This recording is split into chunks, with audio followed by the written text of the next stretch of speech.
Sir ముంబైలో celebrities కి నిజంగా సెక్యూరిటీ స్ట్రాంగ్ ఉంటదా? ఒకవేళ స్ట్రాంగ్ ఉంటే సైఫ్ అలీ ఖాన్ మీద మర్డర్ అటెంప్ట్ ఎలా జరుగుంటది? నువ్వు అడిగింది కరెక్టే రమ్య. నిజానికి ముంబైలో సెలబ్రిటీలకు పెద్ద ఎత్తున సెక్యూరిటీ ఉంటే సైఫ్ అలీ ఖాన్ మీద మర్డర్ అటెంప్ట్ ఎలా జరుగుంటది? అవును, బాంద్రా ఏరియా అది విఐపి పీపుల్ ఉండేటువంటి ఏరియా. మనకి ఫిలింనగర్ లాగా ముంబైలో ఆ ఏరియా ఉంటుంది. సినిమా సెలబ్రిటీలు పెద్ద ఎత్తున ఉంటారు. ఆ ఏరియాలో పెద్ద కమ్యూనిటీ. ఆ పెద్ద కమ్యూనిటీలో 4 ఫ్లోర్లు సైఫ్ అలీ ఖాన్ మీనంట. ఓకే, కింద దాదాపు 10ల సంఖ్యలో, ఒకరిద్దరు కాదు 10ల సంఖ్యలో సెక్యూరిటీ గార్డు ఉంటారు. తర్వాత ఈచ్ అండ్ ఎవరీ ఫ్లోర్ కి సెక్యూరిటీ గార్డు ఉంటారు. ఓకే, తర్వాత సీసీ కెమెరాలు ఉంటే సీసీ కెమెరాను మానిటరింగ్ చేయడానికి కూడా ఒక వ్యక్తి ఉంటాడు. ఎవరు వస్తున్నారు, ఎవరు పోతున్నారు, ఏం జరుగుతుంది అనేది. నార్మల్ గా లోపల ఉన్న వాళ్ళు ఎంట్రీ చేయమనకపోతే ఏ వ్యక్తిని కూడా ఎంట్రీ చేయాలి లోపలికి. సెక్యూరిటీ గార్డ్స్ గేట్ దగ్గర నుంచి అంచెలంచెల సెక్యూరిటీ ఉంటుంది. అలాంటి ఏరియాలోకి ఒక తుపాకీ పట్టుకున్న వ్యక్తి కూడా కాదు, ఒక కత్తి పట్టుకున్న వ్యక్తి చాలా ఈజీగా సీసీ కెమెరాలు కంటపడకుండా, సెక్యూరిటీ కంటపడకుండా, ఏదో ఇప్పుడు చెప్తున్నారు ఫైర్ ఎగ్జిట్ నుంచి ఎంట్రీ అయ్యాడు, లేదు పక్క బిల్డింగ్ నుంచి ఎంట్రీ అయ్యాడు.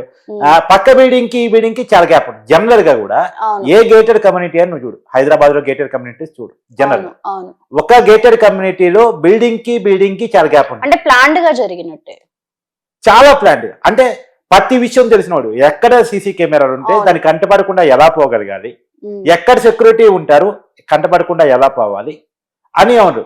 నాకు తెలిసి ఇది దొంగ చేసిన పని కాదు. దొంగ కూడా ఒక్కడే చేశాడంటే ఆశ్చర్యంగా ఉంది. ఒక వ్యక్తి కేవలం చిన్న కత్తి పట్టుకొని అంత పెద్ద సెలబ్రిటీ ఇంట్లోకి వెళ్ళగలిగాడు అంటే అసలు ముంబైలో సెలబ్రిటీ సెక్యూరిటీ ఉందా? ఎందుకంటే ఈ అనుమానానికి కారణం సెలబ్రిటీ సెక్యూరిటీ మీద అనుమానం రావడానికి కారణం గతంలో షారూక్ ఖాన్ మీద దాడి జరిగింది, గతంలో సల్మాన్ ఖాన్ మీద దాడి జరిగింది. మొన్ననే రీసెంట్ గా బాబా సిద్దిక్ అనేటువంటి మహారాష్ట్రకు సంబంధించిన ఎమ్మెల్యేని చంపేశారు. ఒక అంటే టెర్రరిస్టులు కానీ లేదు ఇతర గ్యాంగ్స్ ఉంటాయి అక్కడ, ప్రత్యేకించి గ్యాంగ్స్ ఉన్నాయి. అండర్ వరల్డ్ డాన్స్ అంటారు వాళ్ళని. అండర్ వరల్డ్ డాన్స్ ఎవడుకోడు టీములు పెట్టుకొని మాఫియా చేస్తా ఉంటాడు. ఆ మాఫియాలు సినిమా సెలబ్రిటీని టార్గెట్ ఎక్కువ చేస్తూ ఉంటాయి. ఏదో ఇప్పుడు బిస్నా గ్యాంగ్ బాబా సిద్దికిని చంపింది, వాళ్ళకుండే రీజన్స్ వాళ్ళకుంటాయి. ఒక్కొక్కరికి ఒక రీజన్ ఉంటుంది, ఒకటి వాస్తవం కావచ్చు, ఒకటి అబద్ధం కావచ్చు, ఇంకేదో కావచ్చు. వాళ్ళకుండే ఒక రీజన్స్ పెట్టుకొని ఒక పర్సనల్ గజ్జి పెట్టుకొని సెలబ్రిటీని టార్గెట్ చేసి చంపాలని చూస్తూ ఉంటారు. లేదు వాళ్ళని టార్గెట్ చేసి డబ్బులు వసూలు చేద్దామని చూస్తూ ఉంటారు. వాళ్ళు భయపెట్టి డబ్బులు వసూలు చేద్దామని చూస్తుంటారు. అలాంటిది మరి సైఫ్ అలీ ఖాన్కి సెక్యూరిటీ లేదా ఉందా అంటే, ఒక దొంగ కూడా లోపలికి వెళ్ళగలిగి సైఫ్ అలీ ఖాన్ కత్తితో 6 కోట్లు పొడిచి బయటికి మళ్ళా రాగలిగాడు. ఇంతవరకు పోలీసులు పట్టుకోలేదు. ఒక రోజు గడిచిపోయింది కానీ పోలీసులు పట్టుకోలేదు. అంటే నిజంగా లేదు అనేటువంటిదే కళ్ళ ముందు కనపడుతుంది.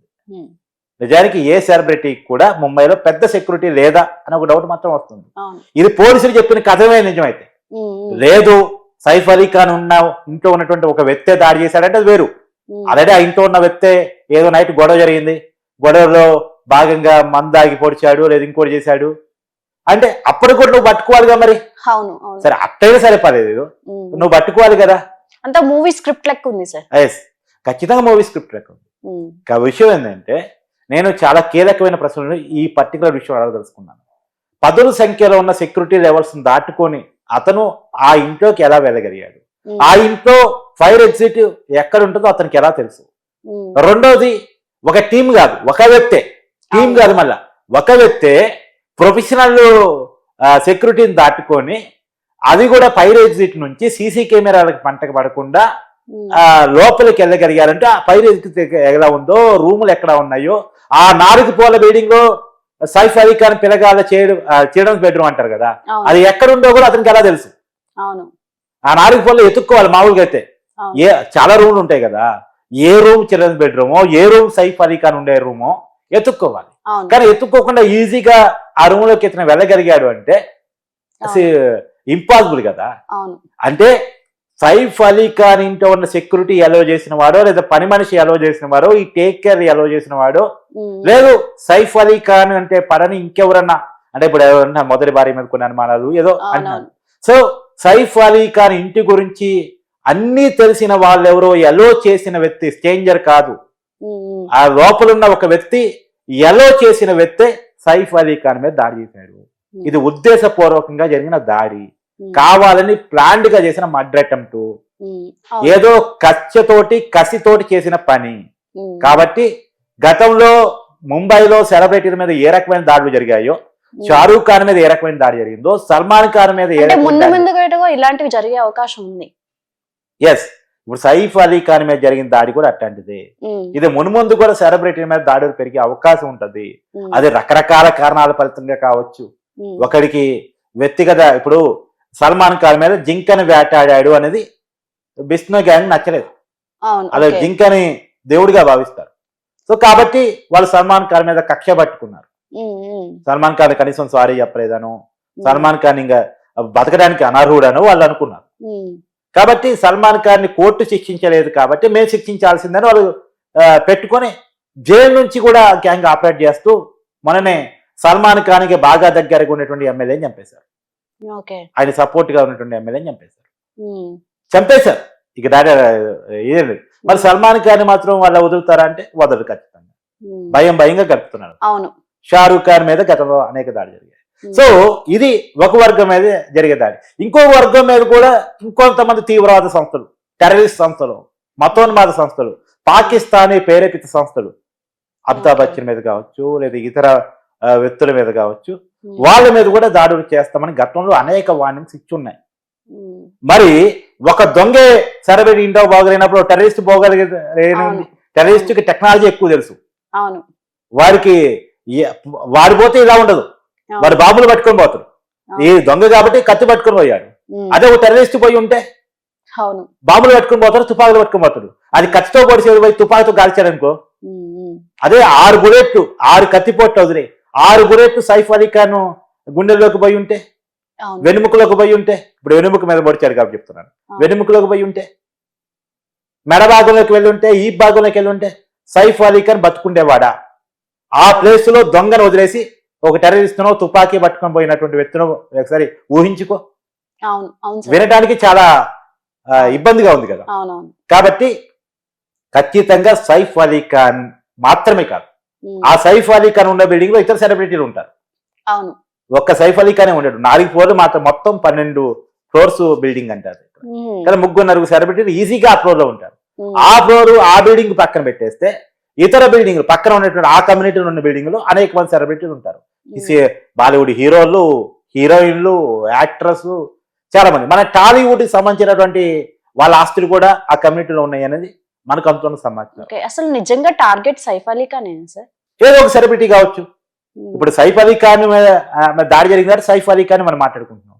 ఇప్పుడు వాడి దృష్టి డబ్బులు వసూలు చేయడానికి అయినప్పుడు, వాడి దృష్టి ఇప్పుడు పర్టికులర్ గా ఈ పర్టికులర్ దొంగ యొక్క టార్గెట్ సైఫ్ అలీ ఖాన్ గా మనకు అర్థమవుతుంది.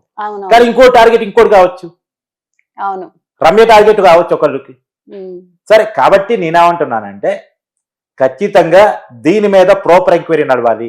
సినిమా కథలు చెప్పొద్దు, నమ్మటానికి అవకాశం లేని కథలు చెప్పొద్దు. మనం కీలకంగా అడగాల్సిందంటే వాడు తెలివిగా ఎలా వచ్చాడు, తెలివిగా ఎలా పోయాడు. వాడిని ఇంతవరకు పోలీసులు పట్టుకోలేకపోయారు, అక్కడ ఉండి సెక్యూరిటీ పట్టుకోలేకపోయింది, ఎవరు ఆపలేకపోయారు. ఇప్పుడు సైఫ్ అలీ ఖాన్ తో పాటు వాళ్ళ భార్య ఉంటారు, కరీనా ఉంటారు, అక్కడ టేక్ కేర్లు ఉంటారు.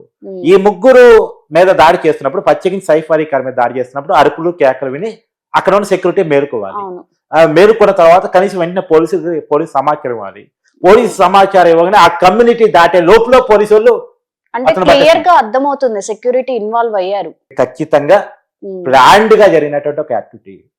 కాబట్టి దీని మీద ఖచ్చితమైన ఇన్వెస్టిగేషన్ తెలిసి వాస్తవాలు తెలియకపోతే రేపు సెలబ్రిటీ అంతా భయపడే పరిస్థితి వస్తుంది. ఒక ఎవరు కత్తి పట్టుకున్నాడో రాగలిగితే గన్ను పట్టుకున్నాడు మాకాడి రాలేదా? ఒక టెర్రరిస్ట్ ఎగ్జాంపుల్ గా తీసుకుంటారు. ఒక టీం రాలేదు, ఒక వ్యక్తి రాగలిగినప్పుడు ఒక టీం రాలేదా? లేదు, ఏ బిష్ణు గ్యాంగ్ ఎంట్రీ అయ్యి సల్మాన్ ఖాన్ ఇట్నే చేసింది అనుకో, ఏంటి పరిస్థితి? లేదు, ఒక తీవ్రవాద సంస్థ అమితాబ్ బచ్చన్ ముంబైలో ఉన్నప్పుడు వచ్చి ఏదైనా చేసింది అనుకో, ఎవడు బాధ్యత వహిస్తాడు?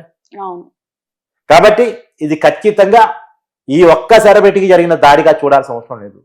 మొత్తం సెలబ్రిటీ సమాజం మీద, సినిమా సమాజం మీద, లేదు రాజకీయ సమాజం మీద కూడా ఎవరెవరైతే పబ్లిక్ లైఫ్ లో ఉంటారో, ఎవరెవరి మీద అయితే కసి కోపాలు టెర్రరిస్టులకు కానీ, లేదు ఇతర గ్యాంగులకి అండర్ వరల్డ్ డాన్లు కానీ ఉంటాయో వాళ్ళందరికీ కూడా రక్షణకు సంబంధించిన విషయం ఇది. ఖచ్చితంగా ముంబైలో ఇప్పటికీ అండర్ వరల్డ్ కల్చర్ చాలా ఎక్కువ, అవునవును చాలా చాలా ఎక్కువ. అవును దావుద్ ఇబ్రాహిం అక్కడి నుంచి పెరిగినోడేగా, ముంబై నుంచి కథలు నడిపించినోడే కదా. అట్లాంటి గ్యాంగులు చాలా ఉన్నాయి. కాబట్టి ముంబై ఏరియాలో పచ్చిక సెలబ్రిటీ ఏరియాలో ఇంకోటి కూడా సామాన్య సెలబ్రిటీల గురించి మాట్లాడుతారు, సామాన్యుల గురించి కూడా మనం మాట్లాడాలి. అవును సార్, సెలబ్రిటీకి ఈ దిక్కుందంటే సామాన్యుల పరిస్థితి ఏంది? అవును సార్, సామాన్యుని ఈజీగా పొడి చేసి డబ్బులు పట్టుకొని ఇంట్లో తీసేసుకొని వెళ్ళిపోతారు కదా. అవును అంత పెద్ద కమ్యూనిటీలోకి పోగలిగినోడు సామాన్యుడు ఇంట్లో పోవటం ఏముంది? అవును నీ బోటోడు నా బోటోడు ఇంట్లోకి రావటం చాలా చిన్న ఈజీ. అవును కాబట్టి ఖచ్చితంగా ఇది సెక్యూరిటీ వైఫల్యం, ప్రభుత్వ వైఫల్యం. ఈ రోజు కూడా పట్టుకోకపోవటం అనేది స్కేము. ఇప్పుడు బాలీవుడ్ సెలబ్రిటీలు అంతా భయపడాల్సినటువంటి పరిస్థితి. అవును కాబట్టి ఖచ్చితంగా ఇది లివింగ్ లో ఉన్నటువంటి ముంబై ప్రజలంతా భయపడకుండా ఉండాలి అంటే ఖచ్చితమైన చర్యలు అవసరమైనటువంటిది. ప్రభుత్వం వైపు నుంచి కూడా బాధ్యత తీసుకోవడం అవసరం అనేటువంటిది నా భావన.